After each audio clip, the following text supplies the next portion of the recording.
जेठी नै हो कि जस्तो लाग्छ 2 सालकी ए त्यसो भने जेठै हुनु रहेछन् किनभने म 4 सालकी 2 सालकी हो ए म 6 सालकी बच्चा 2 सालकी हजुर तिमी 4 सालकी तिमी र हाम्रो दुर्गा छैन सँगैका हौँ म सानो कि उहाँ भदौ म चाहिँ के 18 सालको को म 18 सालमा चाहिँ त्यति बेलै जन्मिया भए त खेदाउँदैन थिएँ मलाई के अरे म 18 सालको भन्छ कि त्यति बेलै 18 सालमा जन्मिया भए त मलाई खेदाइहाल्थ्यो होला नि भन्नाले भने 18 साल असार 11 को होइन होइन इन्द्रको 26 सालको 26 सालको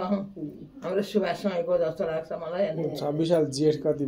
हजुर त 100 साल नि म 6 साल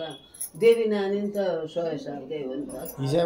हिसाब गर्न देवी र म सँगैका छौँ र त यसले कुरा गर्नु दियो मलाई त्यही त अनि गरेर होला देवी र हजुरको कुन महिना म पुष कि फागुन कि ए कति थाहा पाएको कति सम्झ्या नि पुस कति गते हजुरको कति गते पुस के भने के गते गते कति गते पुसको म पुस 16 गते कि गतेर चाहिँ तर यसपालि 22 गते पुगेको थियो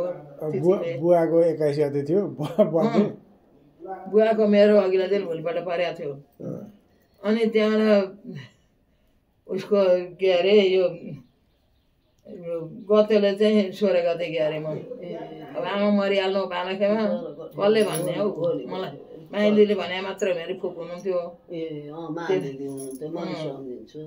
माइलीले हुनुहुन्थ्यो अनि माइलीले भने अनि हामीहरू के हौँ भन नि हजुर हजुर हाम्रो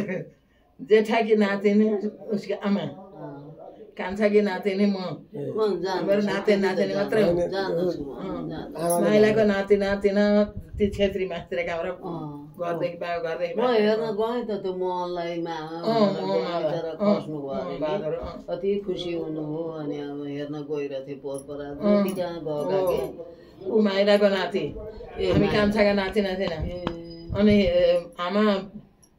जेठाका नातिनी जेठाकी नातिनी नातिनी जेठाकी नातिनी भन्नुहुन्थ्यो आमाले भनिरहनुहुन्थ्यो अब हामी म सम्झिन्छु आमाले भनेको